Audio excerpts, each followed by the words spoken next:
Ada satu hal di dalam perjanjian lama yang sewaktu dicermati sehubungan dengan kisah para rasul 15 membuktikan lebih lanjut secara pasti bahwa Santo Petrus adalah paus pertama.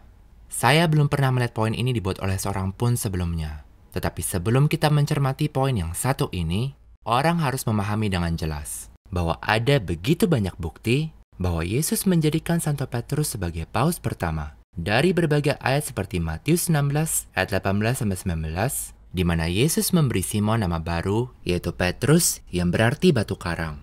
Dan Yesus juga berkata di dalam ayat-ayat ini, bahwa ia akan mendirikan gerejanya di atas Petrus, bahwa ia akan memberikan kepada Petrus kunci-kunci kerajaan surga, dan bahwa apapun yang diikat oleh Petrus di atas bumi akan terikat di dalam surga, dan bahwa apapun yang dilepaskan oleh Petrus di atas bumi juga akan terlepas di dalam surga. Ada pula Lukas bab 22. Di dalam bab ini, Yesus berbicara kepada para rasulnya tentang kerajaannya, yaitu gereja Allah di atas bumi. Di dalam Lukas 22 ayat 29, Yesus berkata, tanda kutip, "Dan aku menetapkan suatu kerajaan bagi kalian, sebagaimana Bapakku telah menetapkannya bagiku." Kutip tutup. Di dalam konteks di mana Yesus membahas tentang kerajaan itu, akan seperti apa struktur kerajaan itu, dan siapa yang akan menjadi yang terbesar di dalamnya. Seturut Lukas 22 ayat 24-25, Yesus mengkhususkan Santo Petrus sendiri dari antara para rasul yang lain. Di dalam Lukas 22 ayat 31-32, Yesus berkata, tanda kutip, "Simon, Simon, lihatlah, setan telah menuntut untuk memiliki kalian semua, agar ia dapat menampik kalian seperti gandum. Tetapi aku telah berdoa untuk engkau, supaya imanmu tidak gugur. Dan sewaktu engkau telah insaf, kuatkanlah saudara-saudaramu." Kutip tutup. Ada satu hal yang penting dicatat di sini, yaitu sewaktu Yesus berkata, setan telah menuntut untuk memiliki kalian, kata kalian ini tentunya adalah kata ganti orang jamak. Hal ini jelas terlihat dalam naskah Yunani orisinal dari ayat ini, walaupun tidak terlihat jelas dalam banyak terjemahan Alkitab ke dalam bahasa Indonesia. Setan telah menuntut untuk menampi semua rasul yang berjumlah jamak, sedangkan Yesus hanya berdoa untuk Simon Petrus seorang, yakni tunggal, agar imannya tidak gugur. Yesus berkata bahwa Santo Petrus, rasul yang akan menerima kunci-kunci kerajaan surga, juga akan memiliki iman yang tidak akan gugur. Yesus hanya mengatakan hal ini tentang Santo Petrus, dan dengan demikian, Yesus memisahkan Santo Petrus dari para rasul yang lain. Konteks di mana Yesus membuat jaminan ini tentang Santo Petrus adalah dalam membahas bagaimana kerajaannya akan terstruktur dan siapa yang akan menjadi yang terbesar di dalam kerajaannya. Janji Yesus tentang iman Santo Petrus yang tidak akan gugur berhubungan dengan infalibilitas di dalam jabatan Santo Petrus. Janji itu dikenal dengan nama infalibilitas kepausan. Kita juga melihat Yohanes 21 ayat 15-17. Yohanes 21 mencatat bahwa setelah Yesus bangkit, ia tampak kepada Petrus dan beberapa rasul yang lain. Yesus selalu memanggil Petrus seorang diri dan mempercayakan seluruh kawanan dombanya kepada Petrus. Yesus berfirman kepada Santo Petrus, tanda kutip, "Berilah makan anak-anak dombaku, gembalakanlah domba-dombaku, dan berilah makan domba-dombaku." Domba-dombanya adalah orang-orang Kristiani, para anggota gerejanya. Lihatlah Yohanes 10 ayat 11 dan banyak ayat lainnya. Maknanya, di dalam Yohanes 21 ayat 15-17, Yesus mempercayakan seluruh kawanan dombanya kepada Santo Petrus dan berfirman agar Petrus memberi makan dan memerintah kawanan dombanya. Kenyataannya, di dalam Yohanes 21 ayat 16, di mana kita melihat perintah kedua dari 3 perintah Yesus kepada Petrus, Yesus menggunakan kata dalam bahasa Yunani, poimaine. Poimaine adalah bentuk imperatif aktif masa kini orang kedua tunggal dari kata kerja poimaino, yang berarti saya menggembalakan, menjaga, atau memerintah. Kata kerja poimaino digunakan berulang kali di dalam kitab Wahyu untuk mengungkapkan otoritas Yesus sendiri untuk memerintah. Sebagai contoh, Wahyu 2 ayat 27, "Dan ia akan memerintah, poimane, mereka dengan tongkat besi." Dan Wahyu 12 ayat 5, "Ia melahirkan seorang putra, seorang anak laki-laki, yang akan memerintah, poimanein, semua bangsa dengan gada besi. Yesus menggunakan kata kerja yang persis sama di Yohanes 21 ayat 16. Sewaktu ia memerintahkan Santo Petrus untuk menggembalakan atau memerintah domba-dombanya, karena Santo Petrus akan menjadi paus pertama. Petrus menerima otoritas yang istimewa dari Kristus untuk memimpin dan menggembalakan umat Kristiani. Omong-omong, otoritas yang Yesus janjikan kepada Santo Petrus di dalam Matius 16 ayat 18-19 sebenarnya tidak diberikan kepada Santo Petrus sampai terjadinya peristiwa yang tercatat pada Yohanes 21 ayat 15-17. Santo Petrus menjadi paus hanya setelah kebangkitan Yesus, yaitu sewaktu Yesus memberikan otoritas atas seluruh kawanan dombanya kepada Santo Petrus. Kata-kata Yesus di dalam Matius 16 ayat 18-19 adalah janji-janji tentang apa yang akan didirikannya di dalam Santo Petrus di masa depan. Itulah sebabnya janji-janjinya diungkapkan di dalam kala linguistik masa depan. Aku akan mendirikan gerejaku. Aku akan memberikan kepadamu kunci-kunci kerajaan surga, dan sebagainya. Otoritas dan kedudukan yang istimewa yang dikaruniakan Yesus Kristus kepada Santo Petrus juga terbukti secara jelas oleh keistimewaan dan pentingnya Santo Petrus yang diceritakan dalam Injil dan dalam Kisah Para Rasul. Nama Santo Petrus disebutkan lebih dari 190 kali di dalam Perjanjian Baru. Nama rasul yang kedua paling sering disebutkan dari antara ke-12 rasul adalah nama Santo Yohanes, yaitu hanya sebanyak 29 kali. Nama-nama ke-11 rasul yang lain jika digabungkan hanya disebutkan sebanyak 130 kali, jauh lebih sedikit daripada nama Santo Petrus. Nama Petrus disebutkan 56 kali di dalam Kisah Para Rasul 1-15 sendiri. Petrus memimpin gereja untuk menggantikan Yudas pada Kisah Para Rasul bab 1. Petrus berbicara mewakili gereja pada saat Pentakosta di dalam Kisah Para Rasul bab 2. Petrus membuat mukjizat penyembuhan pertama di dalam sejarah gereja pasca kenaikan di dalam Kisah Para Rasul bab 3. Petruslah yang menjawab sebagai perwakilan gereja di hadapan Mahkamah Imam Agung di dalam Kisah Para Rasul bab 4. Petrus menjatuhkan disiplin kepada Ananias dan Safira di dalam Kisah Para Rasul bab 5. Di Kisah Para Rasul bab 10, konvert pertama dari bangsa-bangsa non-Yahudi diperintahkan secara khusus agar ia menemui Petrus, dan masih banyak lagi. Kita juga melihat cara kitab suci menyebutkan nama Petrus dalam konteks rasul-rasul yang lain. Setiap daftar ke-12 rasul dalam Perjanjian Baru menyebutkan nama Petrus pertama-tama dan Yudas terakhir. Hal ini memang benar, meskipun urut-urutan para rasul yang lain yang ada di tengah daftar-daftar ini tidak selalu persis sama. Di dalam daftar kitab Matius, Petrus tidak hanya disebutkan pertama kali, tetapi ia secara langsung disebutkan sebagai yang pertama atau ketua. Matius 10 ayat 2, tanda kutip, inilah nama-nama ke-12 rasul itu. Pertama, Simon yang disebut Petrus, kutip tutup. Kata dalam bahasa Yunani yang digunakan di dalam Matius 10 ayat 2, protos, berarti pertama, ketua, atau pemimpin. Karena daftar para rasul itu tidak memuat nomor yang lain, dan Petrus bukanlah rasul pertama yang mengikuti Yesus, melainkan Andreas, pernyataan ini tidak bermaksud memberikan suatu nomor kepada Simon Petrus.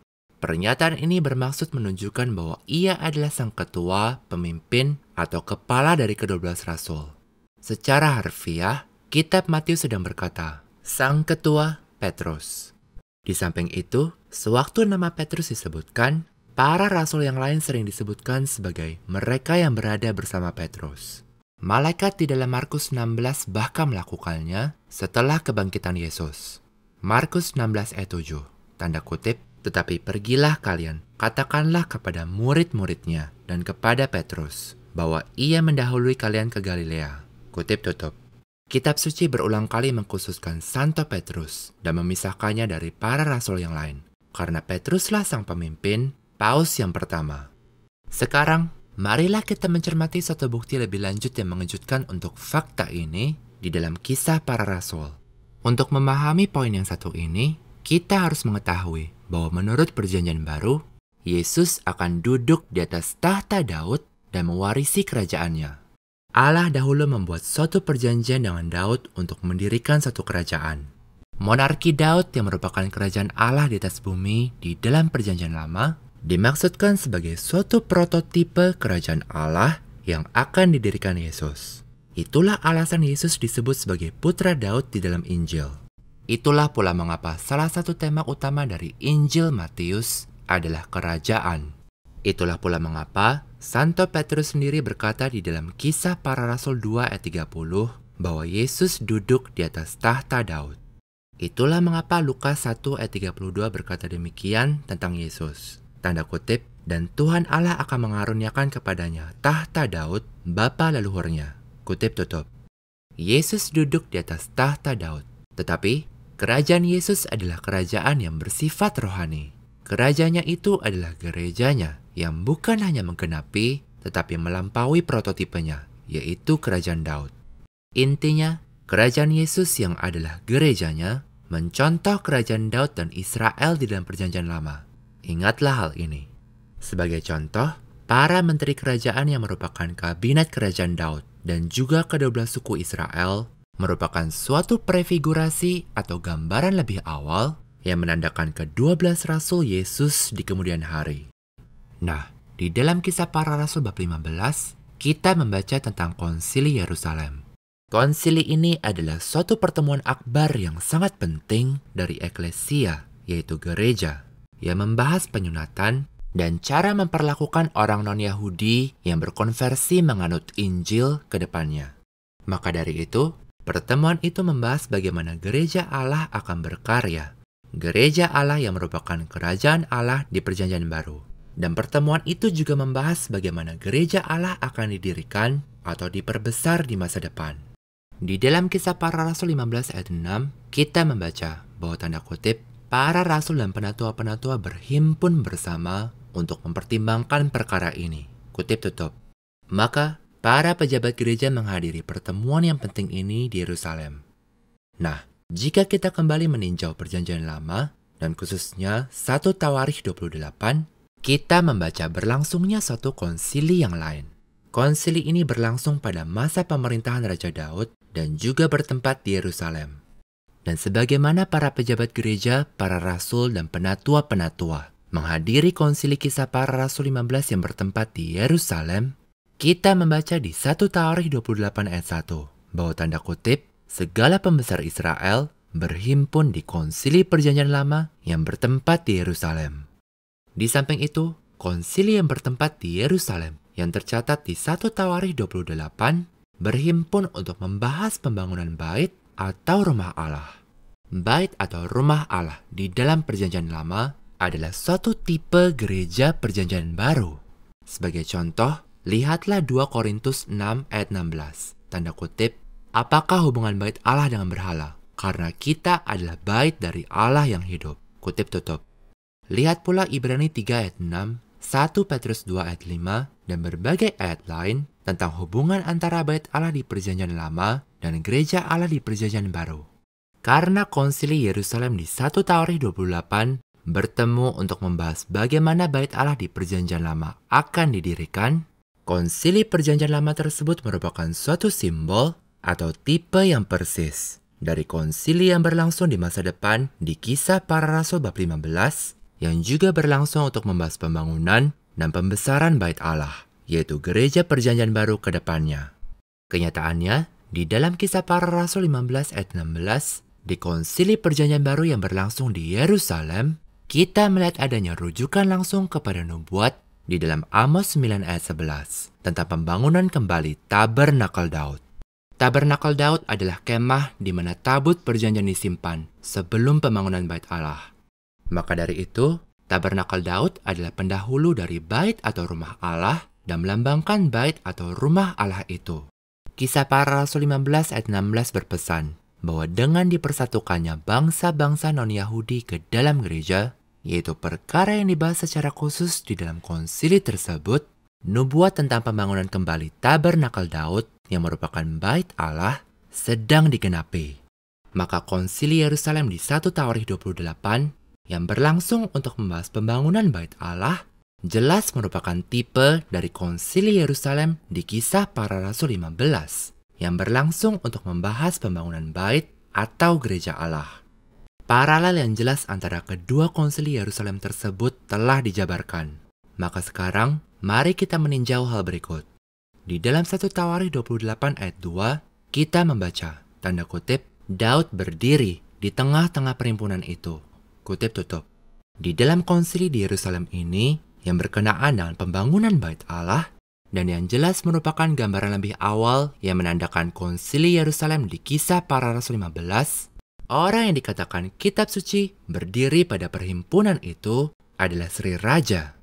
Orang yang berdiri di tengah-tengah orang lain untuk menyambut mereka adalah ia yang memiliki otoritas tertinggi atas Israel. Di dalam Kisah Para Rasul 15 ayat 7, di konsili perjanjian baru di Yerusalem, suatu konsili yang juga menentukan pembangunan dan pembesaran bait Allah, yaitu gereja perjanjian barunya, kita membaca hal berikut, tanda kutip, dan setelah terjadi banyak perdebatan, Petrus berdiri dan berkata kepada mereka, kutip tutup. Kitab suci menggambarkan dan menunjuk Petrus sebagai orang yang berdiri di konsili Yerusalem di Kisah Para Rasul 15. Sama seperti kitab suci menggambarkan dan menunjuk Raja Daud sebagai orang yang berdiri di konsili Yerusalem di 1 Tawarikh 28. Karena sebagai pemimpin gereja dan paus pertama, Petrus memiliki otoritas tertinggi di atas Israel yang baru, yaitu gereja. Sebagaimana Raja Daud memiliki otoritas tertinggi di atas Israel di Perjanjian Lama. Dan jika Anda belum yakin tentang paralel ini, mohon terus mendengarkan. Sewaktu ia melanjutkan sambutannya, di 1 Tawarikh 28 ayat 4, kita melihat bahwa Daud berkata demikian, tanda kutip, namun Tuhan Allah Israel telah memilih aku dari antara segenap kaum keluargaku untuk menjadi raja atas Israel selama-lamanya. Kutip tutup. Raja Daud berdiri di konsili di Yerusalem, konsili yang berkenaan dengan pembangunan bait Allah, dan berkata bahwa Tuhan Allah telah memilih aku. Di dalam Kisah Para Rasul 15 ayat 7, di konsili perjanjian baru di Yerusalem, yakni konsili yang berkenaan dengan pembangunan gereja Allah, kita membaca bahwa Petrus berkata demikian, tanda kutip, dan setelah terjadi banyak perdebatan, Petrus berdiri dan berkata kepada mereka, saudara-saudara, kalian tahu bahwa sejak dahulu kala, Allah telah memilih dari antara kalian, supaya dengan perantaraan mulutku, bangsa-bangsa lain akan mendengar berita Injil dan percaya. Kutip tutup.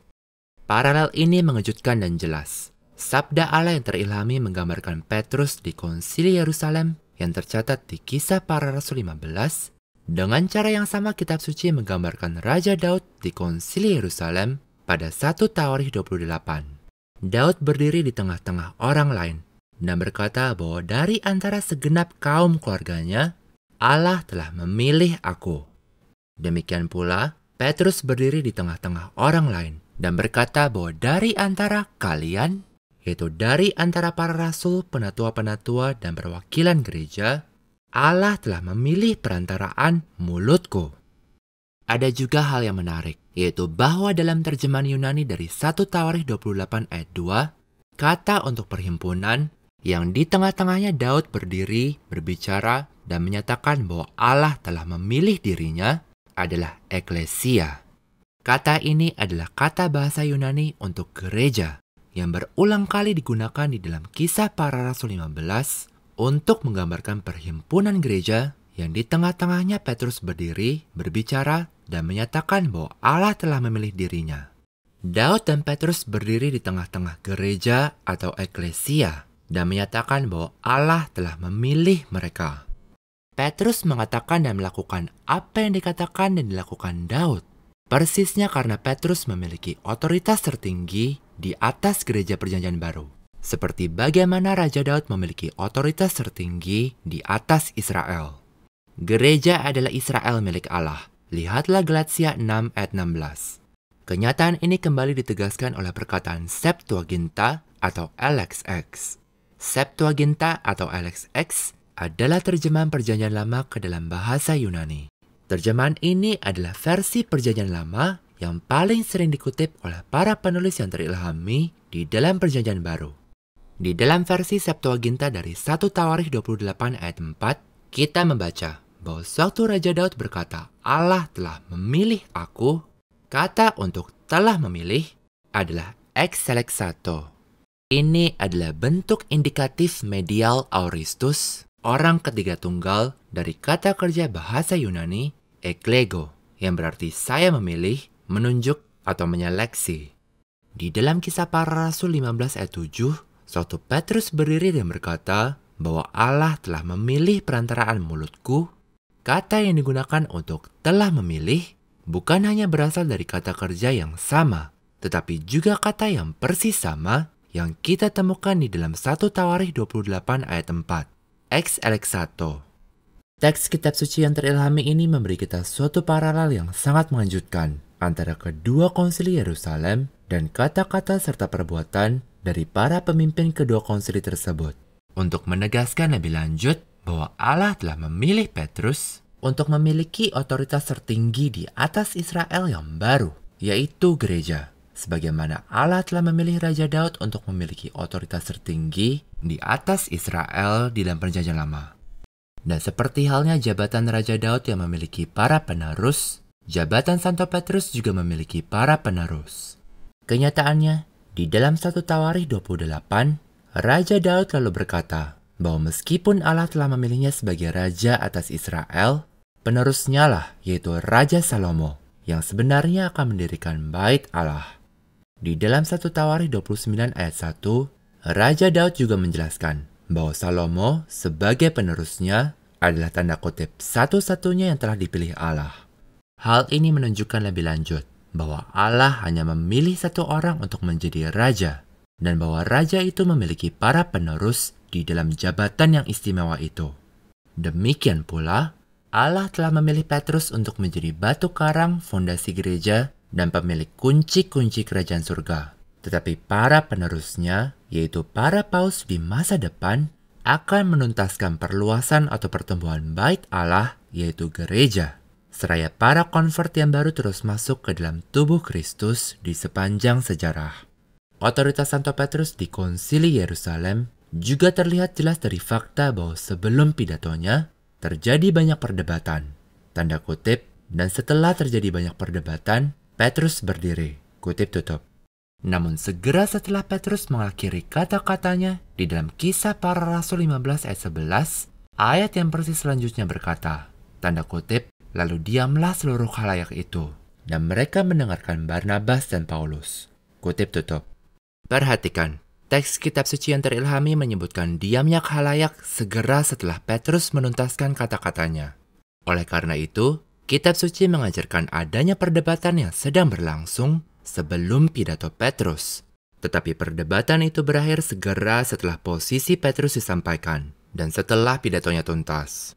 Barnabas, Paulus, dan Yakobus lalu berbicara kepada gereja setelah Petrus menetapkan kebenaran doktrin dan prinsip utama yang akan bertahan di sepanjang segala abad, yaitu orang non-Yahudi yang berkonversi kepada Kristus tidak perlu dibebani dengan penyunatan dan segala ketentuan hukum lama. Walaupun Santo Petrus adalah pemimpin gereja universal, sejarawan gereja kuno yang bernama Eusebius memberitahu kita bahwa Yakobuslah yang dijadikan uskup gereja setempat di Yerusalem.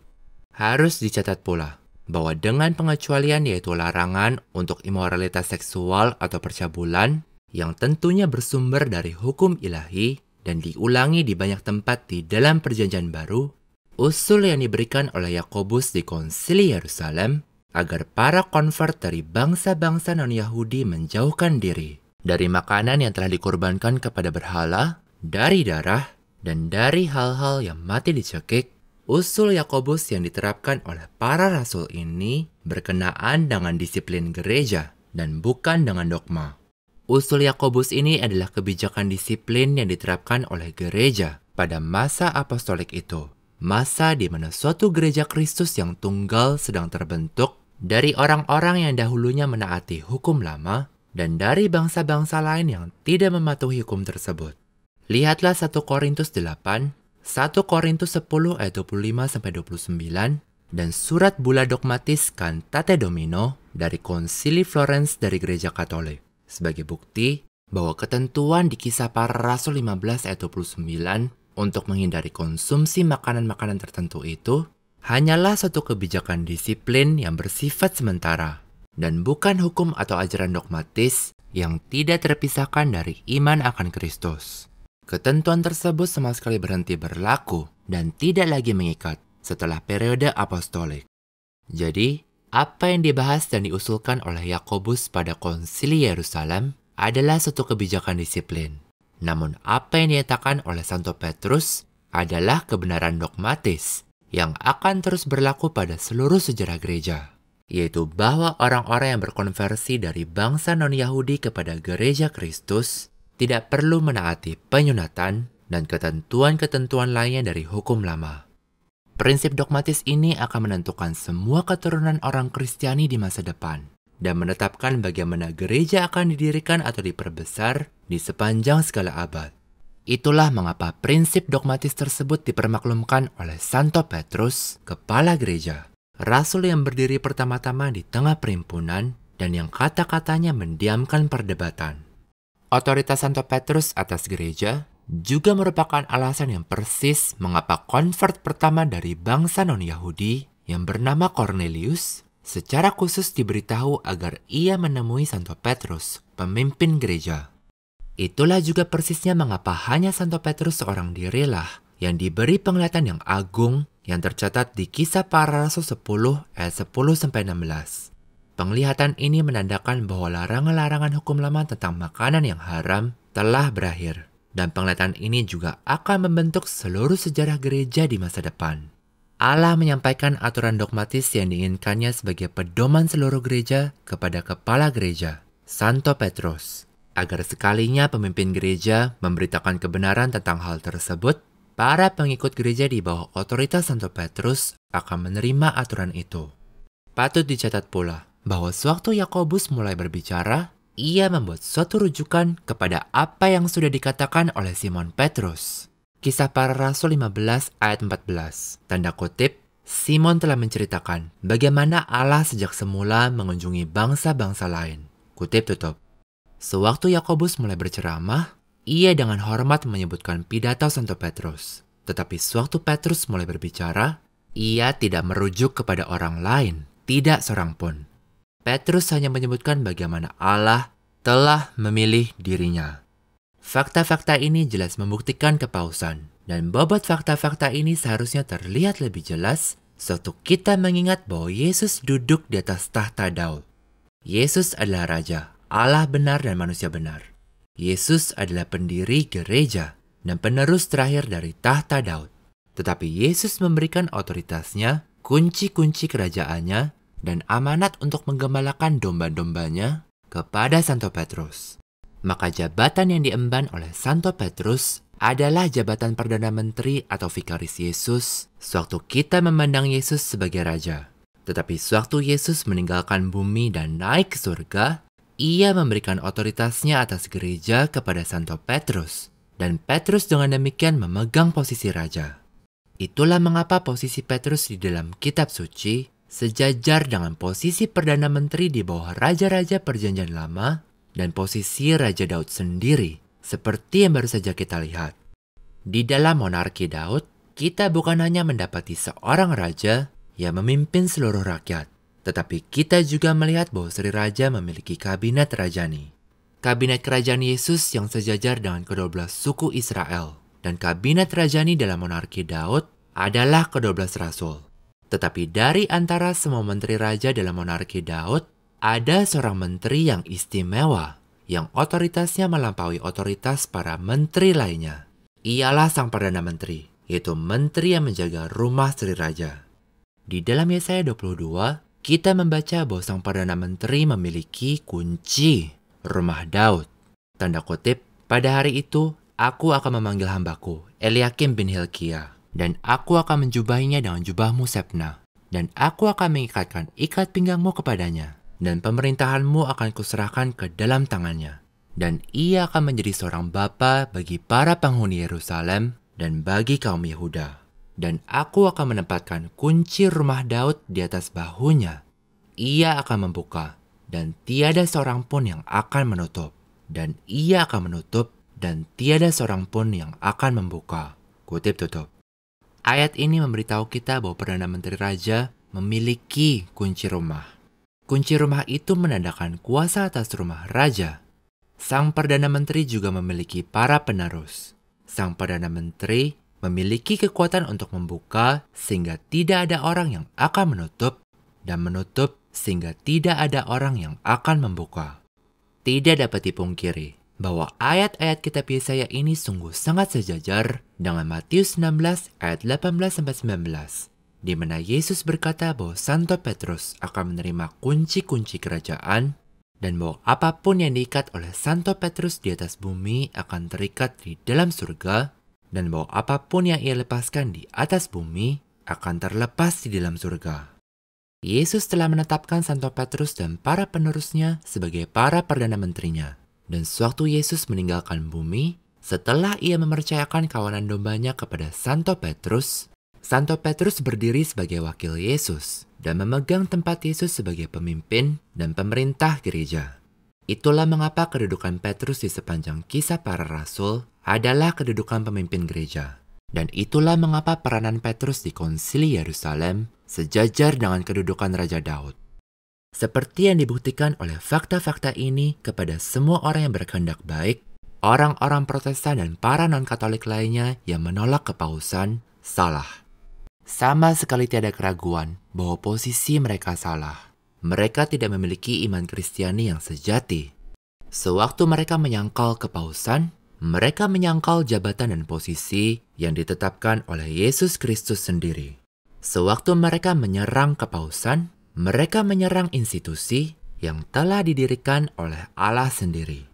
Jika mereka tidak merendahkan hati mereka sendiri, menerima kenyataan yang dibuktikan dengan begitu jelas oleh fakta-fakta ini, dan berkonversi kepada iman Katolik tradisional, satu-satunya iman Kristiani yang sejati, di luar mana tidak terdapat keselamatan, mereka pasti akan binasa.